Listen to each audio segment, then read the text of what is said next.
BJP పెద్దల వైఖరిపై బాబు మోహన్ తీవ్ర అభ్యంతరం వ్యక్తం చేశారు. పార్టీ కోసం అహర్నిశలు పనిచేశారని, పొమ్మనలేక పొగ పెడుతున్నారని ఆవేదన వ్యక్తం చేశారు.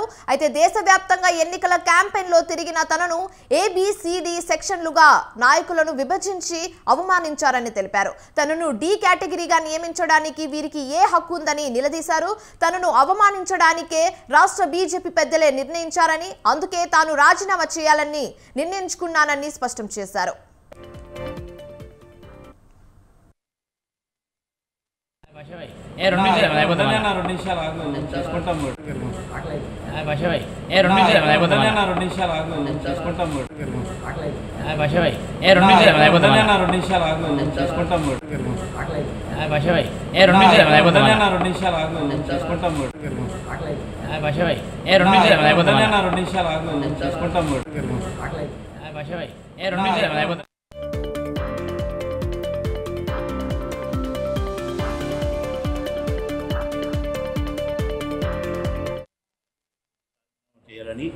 ఎందుకో నిన్నటి నుంచి అనుకున్నాను. నేను ప్రెస్ మీట్ పెట్టాలనుకున్నాను, కానీ ప్రెస్ క్లబ్లో ఈ కార్యక్రమం కూడా ఉండేసరికి నన్ను ఎవరైనా ఏదైనా అడిగితే కూడా చెప్పాల్సి వస్తుంది, తప్పదు. కనుక ఎందుకో అసలు డైరెక్ట్గా నేను బీజేపీకి రాజీనామా చేస్తున్నాను. రేపు ఏం చేస్తానో ఏమవుతానో తెలియదు, కానీ జీవితంలో ఖచ్చితంగా ఒక్కసారి వరంగల్ ప్రజలకు మాట ఇచ్చాను కనుక, నేను అక్కడ పుట్టాను కనుక ఎంపీగా పోటీ చేస్తాను, గెలుస్తాను.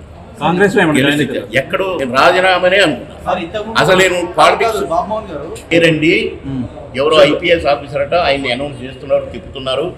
ఇంకొక అతను మందకృష్ణ మాదిగ అంటే ఆయన తిప్పుతున్నారు, ఇంకొక అతను ఎవరోనంట ఇదోనట. ఇవన్నీ తెలిసి నేను ఇంకా ఉండటం నాకు నా స్థాయికి తగదు. రేపు బాబు మోహన్ బయటకు వచ్చినాక తెలుస్తుంది నా స్థాయి ఏంటో, నా విలువేంటో. బీజేపీకి రాజీనామా చేయాలని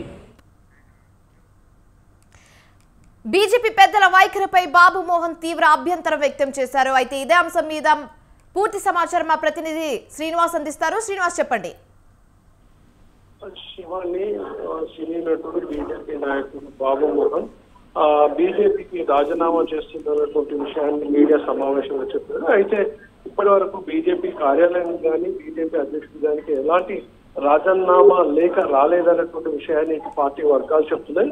ప్రధానంగా గత అసెంబ్లీ ఎన్నికల నుండి కూడా బాబు మోహన్ పార్టీ పట్ల అసంతృప్తితో ఉన్నారు. చివరి నిమిషంలో ఆయనకు ఆందోళన నుండి బీజేపీ టికెట్ ఇచ్చింది. ఆ టికెట్ విషయంలో కూడా అప్పుడు కూడా బాబు మోహన్ చాలా అసంతృప్తితో ఆ పార్టీ పైన విమర్శలు చేశాడు. అయితే అక్కడ నుండి పోటీ చేసిన తర్వాత పార్టీ తనను గుర్తించలేదు, పార్టీ కార్యకలాపాలకు పిలవట్లేదు అనే విషయాన్ని మీడియా సమావేశంలో చెప్పాడు. ముఖ్యంగా ముఖ్య నేతలు, రాష్ట్ర అధ్యక్షుడు కావచ్చు, ఇతర జాతీయ నాయకులు కావచ్చు, తన పట్ల ఎలాంటి అంటే సమాచారం కానీ పార్టీ కార్యకలాపాలకు సంబంధించినటువంటి విషయాలు కానీ సమాచారం ఇవ్వడం లేదన్నటువంటి ఆరోపణలు చేశారు. అంతేకాకుండా తనకు వరంగల్ నుండి పోటీ చేసే అవకాశం కల్పించాలనేది ముందుగానే చెప్పాను.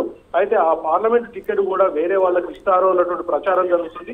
అందులో భాగంగానే తనకు ఈ అవకాశం లేనందునే పార్టీ దూరం పెట్టిందనేటువంటి విషయాన్ని కూడా బాబు మోహన్ పార్టీ నేతల పట్ల ఆరోపణలు చేశారు. ప్రధానంగా తాను వరంగల్ నుంచి ఎంపీగా పోటీ చేసే అవకాశం ఉందని గతంలో కూడా ఎమ్మెల్యే టికెట్ ఆశించే సమయంలో కూడా పార్టీ ముఖ్య నేతలందరికీ ఈ విషయాన్ని స్పష్టంగా చేశాను. అయితే తాను టికెట్ ఆశిస్తున్నాడనే ఉద్దేశంతో ఫోన్లు చేసినా కూడా ఇటు రాష్ట్ర అధ్యక్షుడు కిషన్ రెడ్డి కావచ్చు, మాజీ అధ్యక్షుడు బండి సంజయ్ కావచ్చు, ఇతర లక్ష్మణ్ కావచ్చు, ఇలాంటి నేతలు ఎవరు కూడా స్పందించడం లేదన్నటువంటి ఆరోపణలు చేశాడు. అయితే ఇలాంటి సమయంలో తాను పార్టీలో ఉండే పరిస్థితి లేదు, కావాలనే తనను పార్టీ నుండి వెళ్ళగొట్టే ప్రయత్నాలు బీజేపీ ముఖ్య నేతలు చేస్తున్నారు కాబట్టి పార్టీకి రాజీనామా చేస్తున్నాను అన్నటువంటి విషయాన్ని చెప్పారు. అయితే ఇప్పుడు రాజీనామా చేసిన తర్వాత కూడా ఏ పార్టీలో చేరుతున్నటువంటి విషయాన్ని కూడా ఆయన చెప్పలేదు. గత కొంతకాలంగా మాత్రం బీజేపీ పట్ల ఆయన అసంతృప్తితో ఉన్నాడని చెప్పవచ్చు. Shivani. Right, thanks for the update Srinivas.